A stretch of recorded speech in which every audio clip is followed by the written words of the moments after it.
printemps s'était finalement installé dans la vallée. La douceur de l'atmosphère favorisait l'éclosion des bourgeons.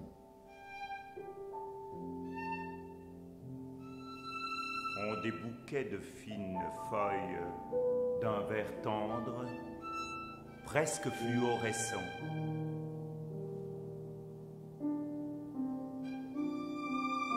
La rivière était gonflée par la fonte des dernières étendues de neige qui s'accrochaient sur les contreforts ombragés des montagnes au loin. La petite bourgade de Hammerstein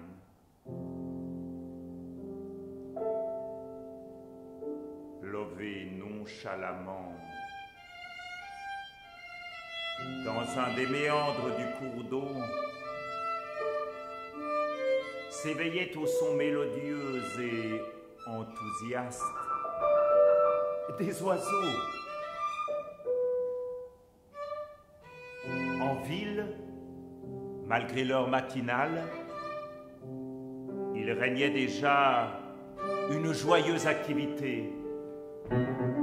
Les uns s'en allaient à leur travail, d'autres partaient faire des achats, d'autres encore déambulaient sans autre but que celui de profiter du beau temps.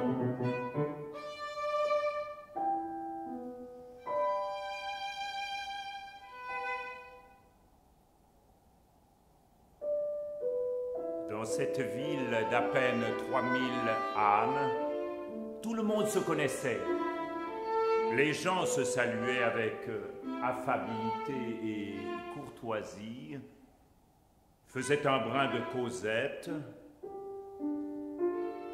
avant de poursuivre leur chemin, non sans s'être auparavant inclinés avec déférence. L'harmonie et la sérénité semblaient présider en cette avenante cité.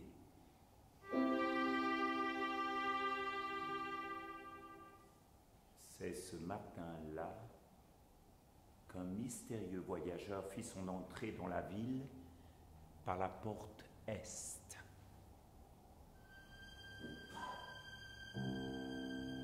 Il était vêtu d'une large cape sombre qui lui cachait la moitié du visage.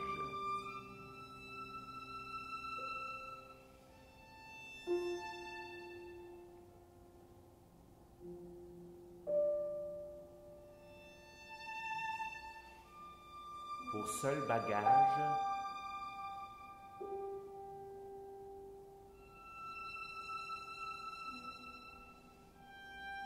il portait un étui à violon noir qu'il tenait sous le bras.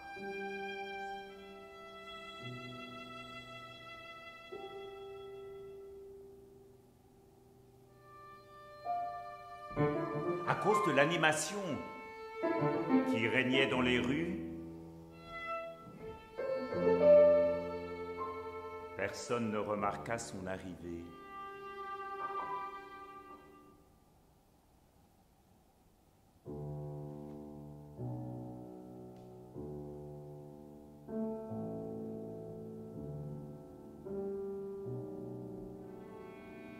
Personne ne remarqua non plus la mine triste et préoccupée de la petite Lily, qui marchait en traînant les pieds, le regard baissé.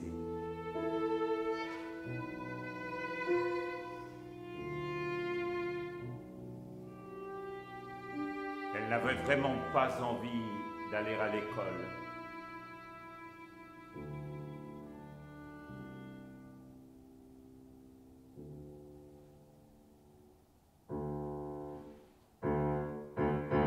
Son professeur n'arrêtait pas de la gronder. « Qu'allons-nous faire de toi, Lily? Que vas-tu devenir ?»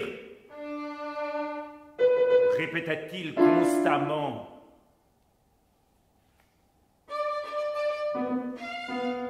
« Tu dois le faire certainement exprès. » n'est quand même pas si compliqué.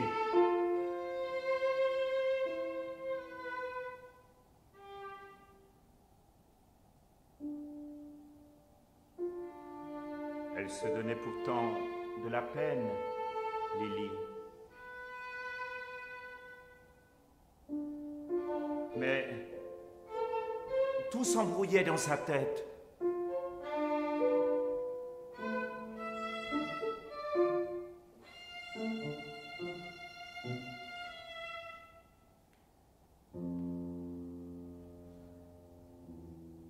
Bien que ses parents s'appliquaient pour le lui cacher, Lily savait bien qu'elle leur faisait honte et qu'elle leur causait du souci.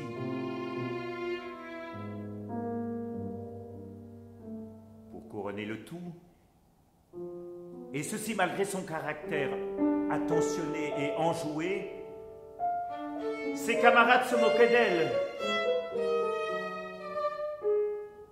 Et personne ne voulait être son ami.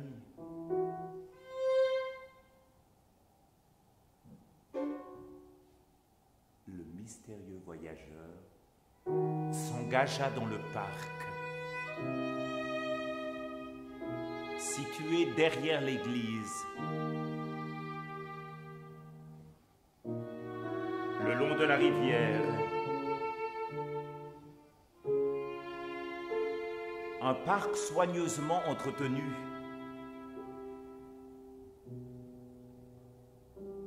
Aux multiples essences d'arbres et de fleurs, qui faisaient la fierté des habitants de Hammerstein.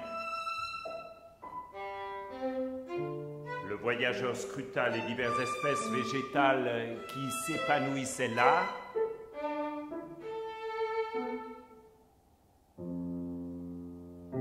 Son regard se posa sur un tilleul sans âge, esselé dans un recoin du parc.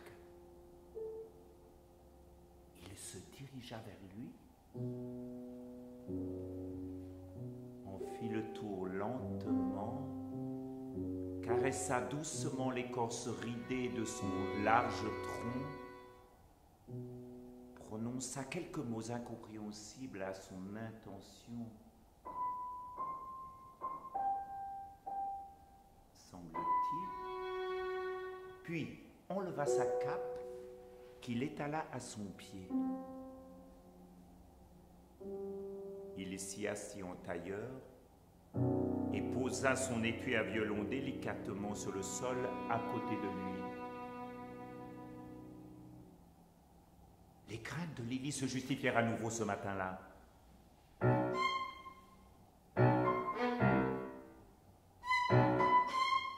Le professeur l'avait appelé au tableau pour résoudre un problème de mathématiques.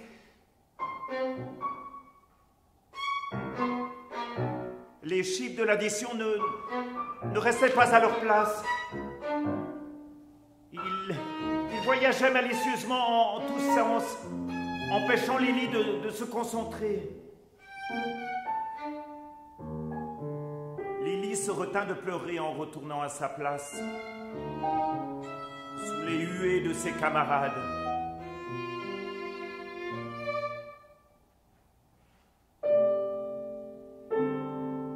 On finit par remarquer la présence du mystérieux voyageur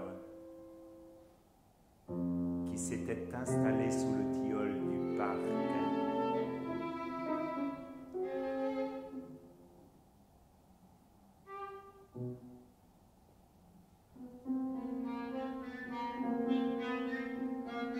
Les gens en parlaient en chuchotant, comme s'il était question de quelque chose d'inconvenant.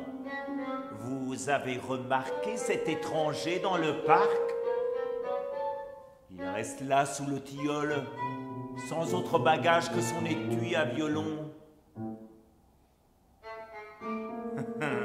Un musicien errant, certainement. D'où vient-il? Combien de temps va-t-il rester ici? Ces commérages arrivèrent finalement jusqu'à l'hôtel de ville.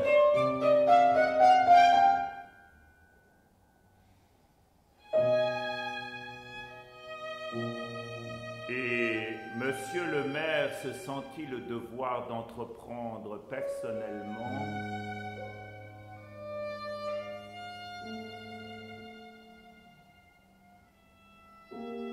l'éclaircissement de la question. Il enfila son élégant manteau en poil de chameau, se couvrit de son haut de forme et, muni de sa canne en bois d'ébène, se rendit d'un pas décidé dans le parc.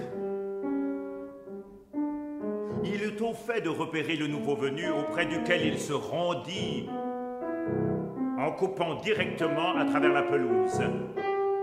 Il fut décontenancé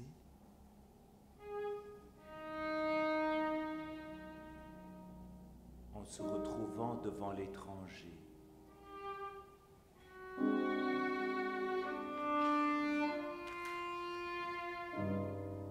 Ce dernier semblait d'un âge moyen,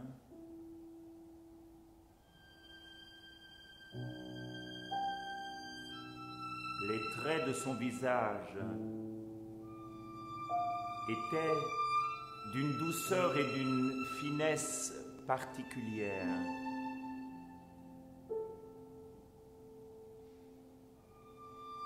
Son teint hâlé trahissait un contact répété avec le grand air.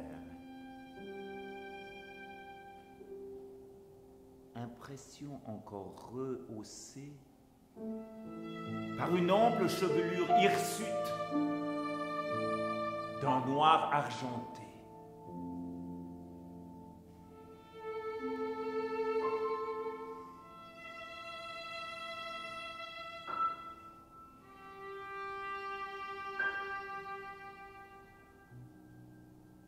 Monsieur le maire remarqua que sa tenue, certes simple,